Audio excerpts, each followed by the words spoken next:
점심 한 끼에만 원이 낯설지 않고 퇴근길 마트에서 간단한 장이라도 보면 5만 원 지폐 한 장이 순식간에 사라지는 것이 요즘의 일상이 되었습니다. 이상하다는 생각이 들지 않으신가요? 월급 통장에 찍히는 숫자는 몇 년째 제자리인데 어째서 작년보다, 재작년보다 삶이 더 팍팍하고 돈이 부족하게 느껴지는 것일까요? 이는 우리의 노동 가치가 줄어들고 있다는 슬픈 현실이자 내 돈의 구매력이 녹아내리고 있다는 명백한 경고 신호입니다. 데이터를 보면 이 현실은 더욱 암담해집니다. 지난 몇 년간 서울의 아파트 평균 가격은 약 40% 안팎으로 치솟았고 같은 기간 세계 경제의 심장이라 불리는 미국 S&P 500 지수는 약 90% 가까이 수직 상승했습니다.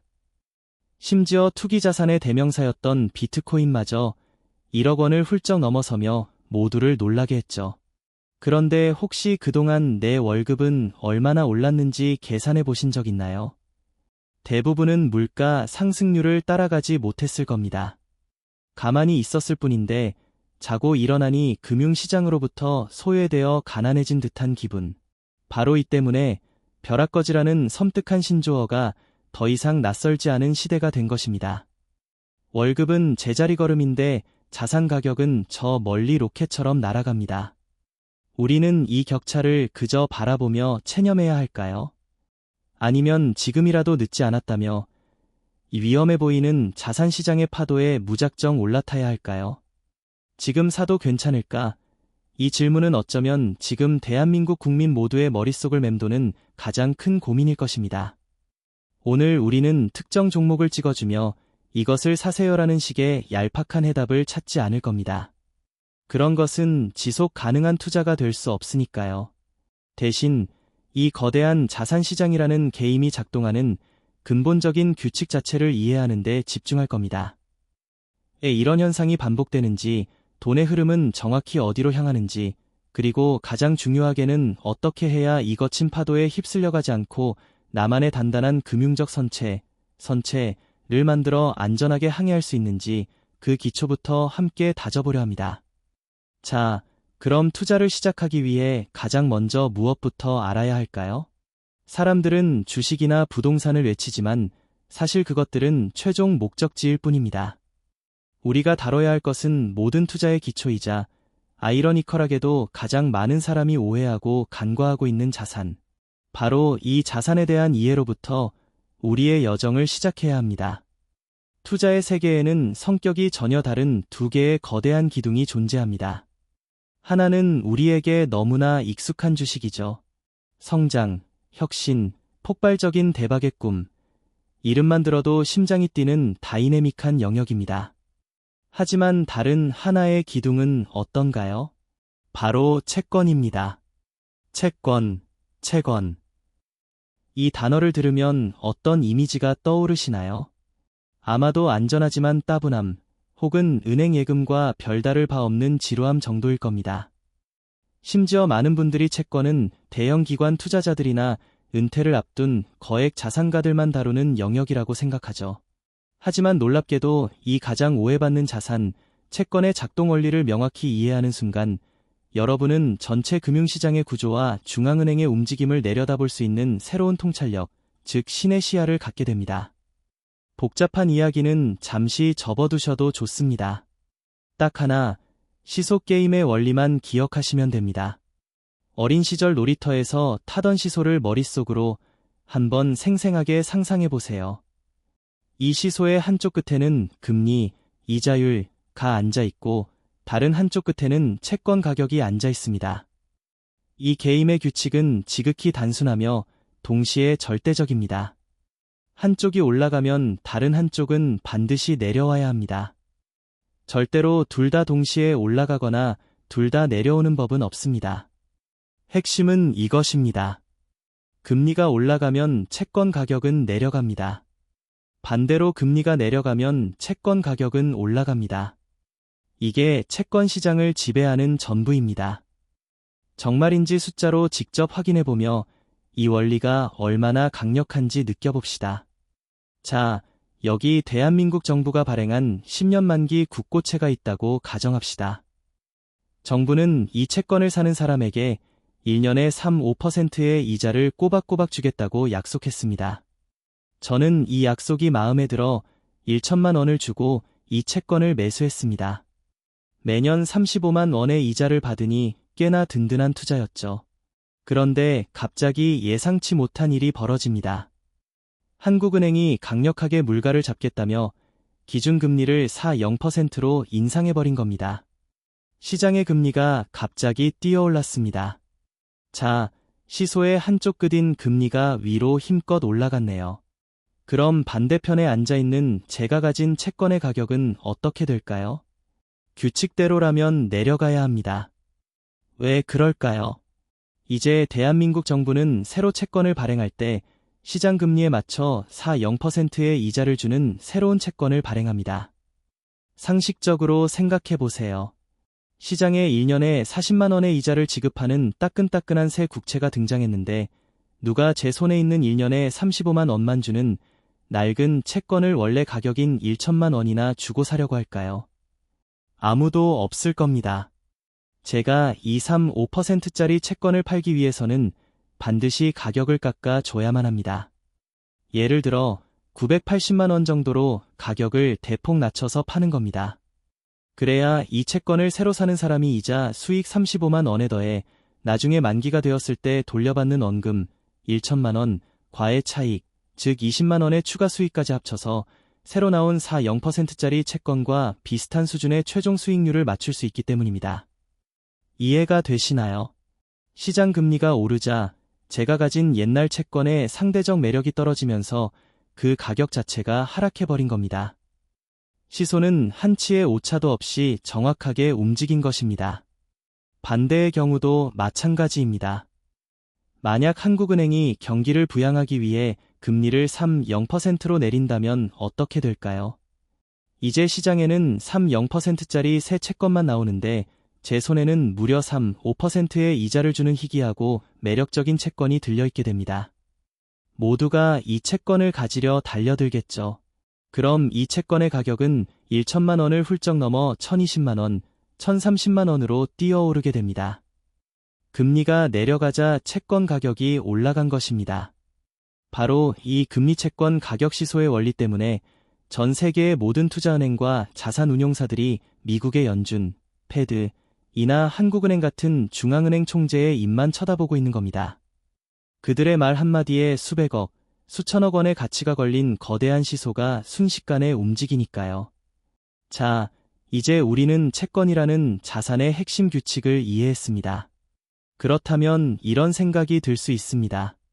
금리가 내려갈 것 같으면 무조건 채권을 사면 대박을 내겠네. 특히 만기가 긴 장기채를 사면 시소의 길이가 길어져서 훨씬 더 극적으로 오르지 않을까? 이론적으로는 완벽하게 맞는 말입니다.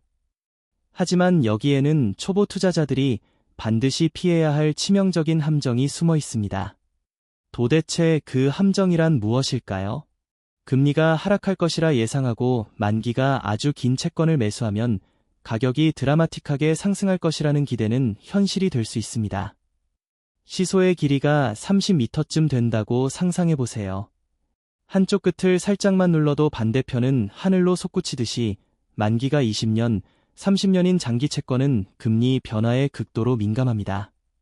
이게 바로 듀레이션 리스크, 도레이션 리스크가 높은 장기채 투자의 매력이자 동시에 초보자에게는 재앙이 될 수 있는 함정입니다.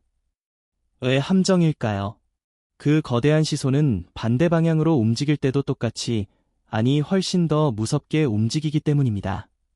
금리가 여러분의 예상과 달리 단 1%만 올라도 30년짜리 장기 채권의 가격은 두 자릿수 손실이 날 정도로 엄청나게 크게 흔들릴 수 있습니다. 위험성은 웬만한 기술주가 고점 대비 폭락하는 것과 맞먹는 혹은 그 이상의 변동성입니다.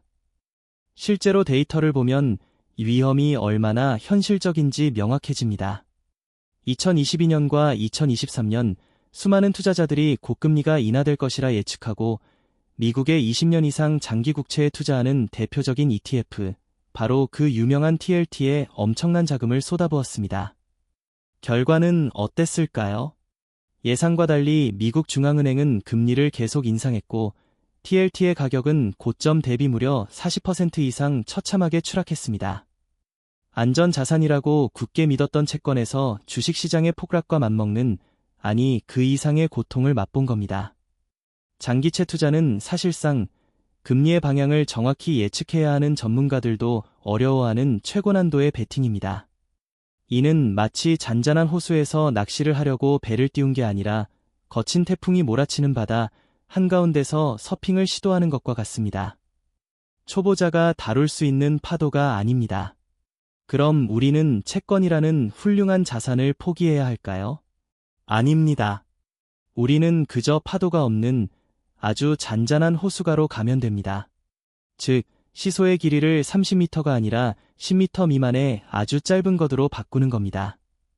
이것이 바로 만기가 10년 미만인 단기채의 세계입니다. 단기 채권은 금리가 움직여도 가격 변동이 거의 미미합니다. 물론 은행 예금보다는 변동성이 있지만 채권 포트폴리오 내에서는 가장 안정적인 축에 속하는 자산입니다. 그런데 이런 안전한 단기 국채들을 우리가 일일이 매수하는 것은 번거롭고 유동성이 떨어집니다. 그래서 나온 현명한 대안이 바로 단기 국채 ETF입니다. 가장 쉽게는 주식시장에 상장된 코덱스 단기 채권, 타이거 단기 통한채 같은 국내 상품들이 있습니다. 여기서 시야를 조금만 더 넓히면 세계에서 가장 안전한 금고라 불리는 미국 단기 국채에 투자하는 ETF도 있습니다. 서학개미들이 많이 사는 SGOV나 국내 증시에 상장된 미국 달러 단기 채권 ETF들이 바로 그것이죠. 이러한 상품들은 대한민국 정부 혹은 세계 최강 대국인 미국 정부가 보증하는 가장 안전한 단기 국채들을 수십 개 모아놓은 하나의 바구니라고 생각하시면 됩니다. 주식처럼 스마트폰으로 쉽게 사고 팔 수 있으면서도 은행 예금보다는 조금 더 높은 이자를 매일매일 복리로 쌓아줍니다. 심지어 미국 단기채는 달러로 돈을 모아가는 환해지 효과까지 누릴 수 있죠. 마치 파킹 통장의 글로벌 업그레이드 버전 같지 않나요? 여기서 핵심은 이것입니다. 투자를 처음 시작하는 우리에게 채권의 첫 번째 목적은 대박 수익이 아니라 안정성 확보입니다. 변동성이 극심한 주식시장에 내 모든 자산을 던져 넣기 전에 어떤 폭풍 후에도 흔들리지 않을 단단한 금융적 앵커, 를 내리는 과정인 셈이죠. 먼저 내 자산의 일부를 가장 안전한 곳에 묶어두고 마음의 평정을 얻는 것. 이것이 바로 우리가 장기채에 달콤한 유혹을 뿌리치고 단기채 ETF로 첫 채권 투자를 시작해야 하는 가장 중요한 이유입니다. 자, 이제 우리는 가장 안전하고 튼튼한 땅, 즉 단기채 ETF라는 기초공사를 할 준비를 마쳤습니다. 그렇다면 이 단단한 기초 위에 어떤 기둥을 세우고 어떤 벽을 쌓아 올려야 나만의 금융하우스를 완성할 수 있을까요? 1천만 원이라는 예산으로 세상 어떤 경제 위기에도 흔들리지 않는 집을 짓는 구체적인 설계도를 다음 이야기에서 펼쳐 보이겠습니다. 우리는 마침내 가장 안전하고 단단한 땅을 찾았습니다. 그래서 이번 설계도의 핵심은 공격적인 수익률보다는 생존과 방어, 즉 자산의 절대적 보존에 중점을 둔 요새를 짓는 것입니다. 그럼 이제부터 새로운 설계도를 펼쳐볼까요? 첫 번째, 집 전체를 든든하게 떠받칠 거대한 기초 공사입니다. 가장 압도적인 비중인 50%, 무려 500만 원을 여기에 투입합니다. 이 돈은 어디로 가야 할까요? 바로 세계 최강의 안전자산인 미국 단기 국채 ETF입니다. 왜 하필 절반이나 되는 자금을 미국 국채에 할당해야 할까요? 지금처럼 환율이 급등하고 달러 강세가 이어질 때는 다음 단락으로 이어집니다. 요동칠 때 원화라는 땅은 질퍽거리는 진흙탕과 같습니다. 이럴 땐 전 세계에서 가장 단단한 안반인 달러 위에 우리 자산의 집을 지어야만 합니다. 미국 단기 채권을 매수한다는 것은 내 자산의 절반, 즉 50%를 세계 기축 통화인 달러로 안전하게 변환하고 고정시킨다는 뜻입니다. 이렇게 탄탄한 기초를 마련하면 환율이 갑작스럽게 폭등하는 위기 상황이 닥치더라도 내 자산 가치는 달러의 위상과 함께 동반 상승하기 때문에 즉각적인 방어 효과를 누릴 수 있습니다. 게다가 미국 정부가 지급하는 시장 상황 대비 꽤나 쏠쏠한 이자 수익까지 안정적으로 챙길 수 있죠. 즉, 환차액 위험 방어, 해지와 더불어 확실한 이자 수익이라는 두 마리 토끼를 잡는 이기에 강한 포트폴리오의 가장 확실하고 견고한 기초공사입니다. 두 번째 단계는 집이 무너지지 않게 버텨줄 영속적인 기둥을 세우는 것입니다. 예산의 20%, 구체적으로는 200만 원이 이 기둥 건설에 투입됩니다. 이 핵심 기둥의 재료는 바로 금 ETF, 상장 지수 펀드입니다. 기초가 달러라는 종이 화폐 기반 자산이라면 이 기둥은 반드시 인류의 역사를 통해 증명된 실물 자산, 즉 금이어야 합니다. 달러조차도 흔들릴 수 있는 극단적인 시스템 위기, 혹은 전염병, 전쟁, 통제 불가능한 인플레이션으로 인해 종이 화폐 자체가 휴지 조각이 되는 순간에도 금은 수천 년간 그래왔듯이 그 고유한 가치를 빛을 잃지 않고 지켜줍니다. 내 자산의 20%를 금이라는 불변의 가치로 채운다는 것은 현대 화폐 시스템 자체가 근본적으로 흔들릴 때 우리 집을 굳건하게 지탱해줄 영원불변의 기둥을 세우는 것과 같습니다. 이는 단순한 투기가 아닌 자본을 보존하기 위한 가장 확실한 재난보험인 셈입니다. 세 번째 단계는 따스한 햇살을 집 안으로 들이고 미래의 변화를 명확히 내다볼 수 있는 크고 넓은 창문을 내는 것입니다. 역시 예산의 20%, 200만 원을 이 미래 지향적인 창문에 투자합니다. 이곳은 혁신을 주도하는 반도체, 인공지능, AI, 바이오테크, 클린 에너지와 같은 파괴적 혁신 성장주 ETF의 자리가 될 것입니다.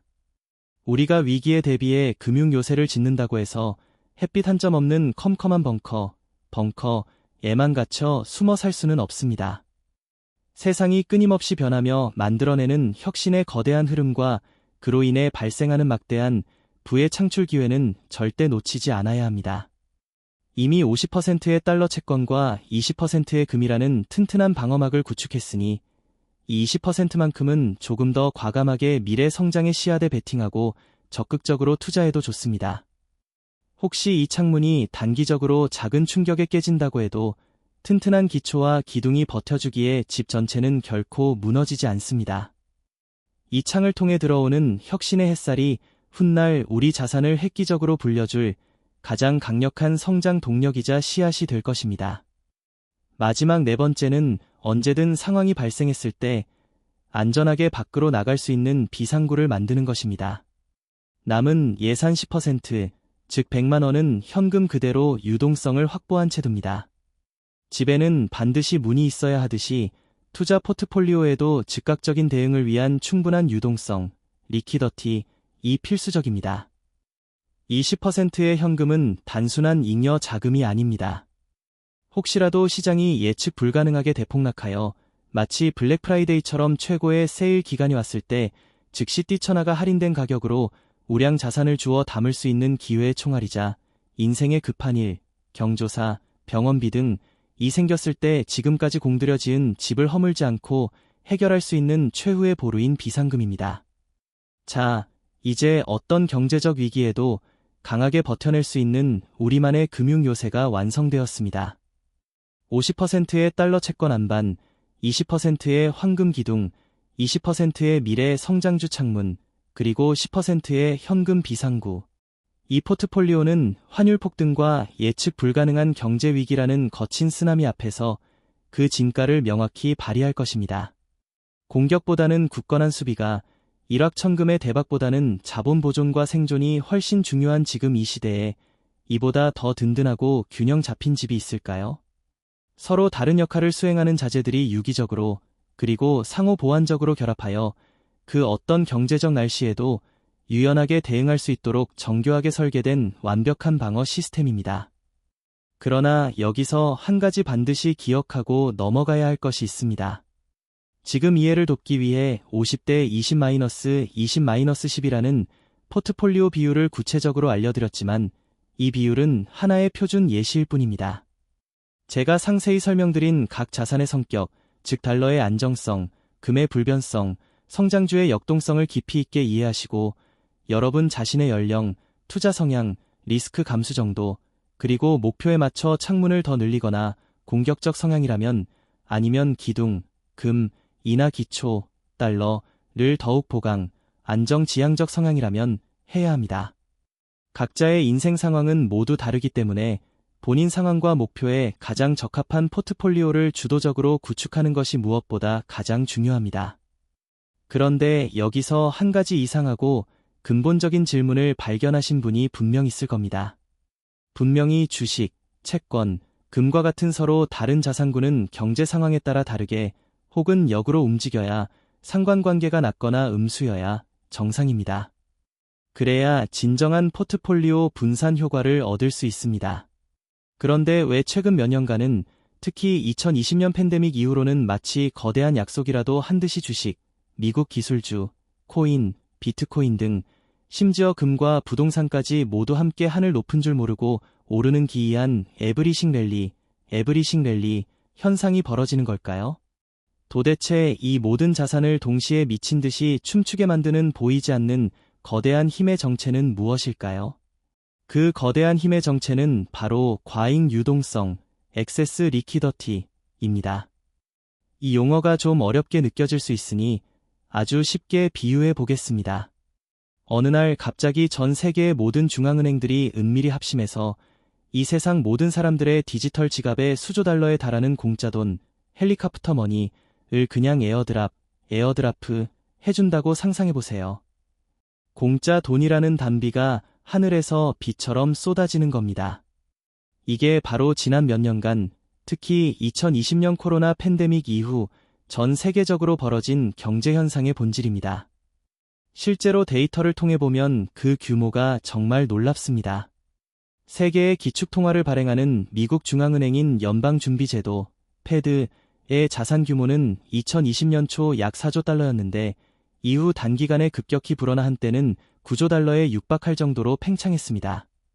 현재는 양적 긴축, QT, 퀀터테이티브 타이터닝 조치로 일부 규모가 줄어들었지만 여전히 코로나 사태 이전보다 훨씬 큰 규모를 유지하고 있습니다.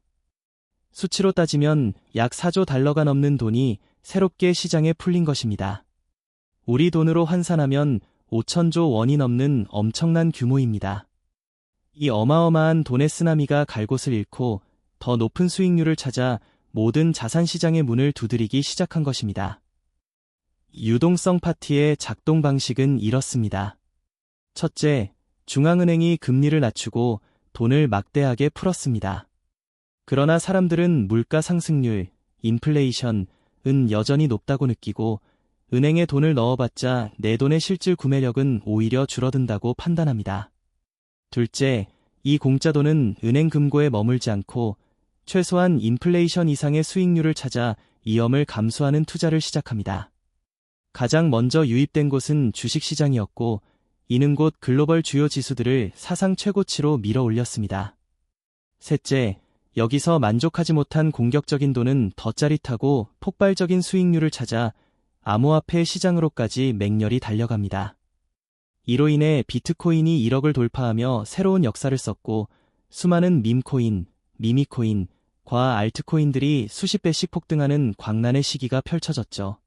이 현상은 마치 거대한 유동성 쓰나미가 밀려와 해수면 자체가 급격히 높아지니 항구에 정박해 있던 모든 배가 수위를 따라 일제히 떠오르는 것과 같습니다.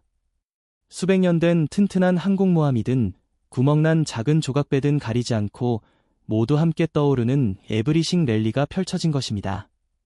그런데 바로 여기서 가장 위험하고 치명적인 일이 벌어집니다. 이 파티가 영원히 계속될 것이라고 착각하고 믿는 사람들이 심지어 본인 소유가 아닌 빌린 돈, 대출으로 만든 서핑보드, 레버리지를 들고 있으나미에 위험천만하게 뛰어드는 겁니다. 바로 레버리지 투자입니다. 수중에 1천만 원밖에 없지만 당장의 달콤한 수익에 취해 2천만 원, 3천만 원을 빚내어 이 거대한 유동성의 파도를 타려고 하는 거죠. 파도가 계속 밀려와 해수면이 상승할 때는 아찔하리만큼 환상적인 수익률을 맛볼 수 있습니다. 하지만 만약 중앙은행이 이제 돈줄을 죄기 시작해서 이 유동성 쓰나미가 썰물처럼 급격히 빠져나가기 시작하면 어떻게 될까요? 빌린 서핑보드를 타고 가장 높은 파도 꼭대기에 있던 사람부터 가장 먼저 그리고 가장 처참하게 휩쓸려가게 됩니다. 결국 이 거대한 유동성 파티의 본질은 화폐 가치의 하락입니다.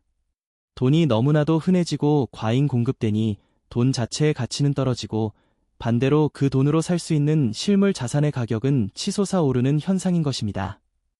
그렇다면 여기서 우리는 부와 금융의 본질에 대한 근본적인 질문을 던져야 합니다. 이자를 한 푼도 주지 않는 금, 골드이라는 단순한 돌멩이를 왜 전 세계 중앙은행들과 레이 달리오, 레이 도료 같은 세계적인 억만장자들은 이 불안한 유동성 파티 속에서 조용히 그리고 끈질기게 계속 사모으고 있는 걸까요? 그들이 이자 수익이라는 명확한 기회를 포기하면서까지 금을 쌓아두는 진짜 이유는 무엇일까요? 그 비밀의 열쇠는 바로 실질금리, 리얼 인트러스트 레이트라는 금융 개념에 숨어 있습니다. 우리가 은행 예금 통장에서 확인하는 이자율, 예를 들어 연 3% 같은 숫자는 사실 명목금리, 나머넬 레이트일 뿐입니다. 이것은 우리가 알아야 할 이야기의 절반에 불과합니다. 진짜 중요한 것은 내 돈의 실제 구매력이 1년 동안 얼마나 늘거나 줄었는지를 보여주는 실질금리입니다. 실질금리를 계산하는 공식은 아주 간단합니다. 명목금리에서 물가 상승률, 인플레이션율을 빼면 됩니다. 상황을 상상해 보세요. 제가 100만 원을 은행에 넣어 1년 뒤 3% 이자를 받아 통장 잔고가 103만 원이 되었다고 가정합시다. 통장의 숫자는 3만 원 늘었으니 돈을 번 것 같죠? 그런데 만약 그 1년 동안 우리가 매일 먹는 짜장면값, 출퇴근 시 타는 버스비, 주거비 같은 모든 물가가 평균 4%나 올랐다면 어떨까요? 바로 이 지점에서 금의 놀라운 진가와 역할이 극명하게 드러납니다. 평소, 즉 실질금리가 양수일 때는 이자를 꼬박꼬박 주는 현금이나 채권이 금보다 무조건 유리합니다. 금은 이자를 한 푼도 안 주는 돌덩이에 불과하니까요. 하지만 지금처럼 물가 상승률 4%, 이 은행 이자 3%보다 더 많이 올라서 현금의 실질 가치가 마이너스 1%로 떨어지는 상황이라면 이야기가 완전히 달라집니다. 현금은 들고 있으면 앉아서 손해를 보는 뜨거운 감자가 됩니다. 하지만 금은 실물 자산이기 때문에 물가가 오르면 그 가치, 가격, 도가치 따라 오르는 속성을 가지고 있습니다. 즉, 금은 내가 가진 구매력을 최소한 0%로 지켜줍니다. 마이너스 1%로 가난해지는 길과 0%로 본전이라도 확실히 지키는 길, 여러분이라면 어떤 자산을 선택하시겠습니까? 이게 바로 부자들이 이자를 포기하면서까지 금을 수집하는 진짜 이유입니다. 금은 돈을 폭발적으로 불려주는 투기 수단이 아니라 중앙은행의 무분별한 돈 찍기로 인해 화폐 가치가 파괴될 때 내 자본을 굳건히 지켜주는 유일하고 믿음직한 방패이기 때문입니다. 금의 본질은 단기적으로 우리를 부자로 만들어주는 자산이 아닙니다. 금의 본질은 보험입니다. 어떤 보험일까요? 바로 정부와 중앙은행이 계속해서 찍어내는 종이 화폐의 가치가 스스로 파괴되는 위험에 대한 가장 확실한 보험입니다. 글로벌 데이터를 보면 이 거대한 흐름이 더욱 명확하게 보입니다. 세계금협회 WGC 통계에 따르면 전 세계 중앙은행들은 2010년 이후 단 한 해도 거르지 않고 꾸준히 금을 순매수해왔습니다. 특히 양적 완화가 절정에 달했던 2022년에는 무려 1000톤이 넘는 사상 최대 규모의 금을 사들였고 2023년과 2024년에도 1000톤 안팎을 매수하며 기록적인 속도를 이어가고 있습니다. 화폐를 발행하는 주체인 중앙은행들이 정작 자신들이 발행한 종이 화폐의 장기적인 가치를 믿지 못하고 그 대안으로 금을 창고에 쌓아두고 있다는 명백한 신호입니다. 이것은 마치 거대한 여객선인 글로벌 경제호위 선장들이 조만간 배에 물이 차오르리라 예감하고 구명보트, 금을 창고에 가득 채워넣는 것과 같습니다. 평소에는 쓸모없는 짐처럼 보일지 몰라도 배에 물이 차오르기 시작할 때 그 구명보트는 모두의 생명을 구할 유일한 희망이 되죠. 결국 억만장자들이 금을 사는 이유는 단기적인 가격 상승을 노리는 투기가 아닙니다. 그들은 수천 년의 역사를 통해 증명된 단 하나의 진실을 알고 있기 때문입니다. 모든 종이 화폐의 가치는 결국 시간 속에서 영에 수렴하지만 금의 구매력만은 언제나 살아남아 인류의 자산을 보존했다는 사실 말입니다. 자, 이제 우리는 복잡했던 금융시장의 거의 모든 퍼즐 조각을 맞췄습니다.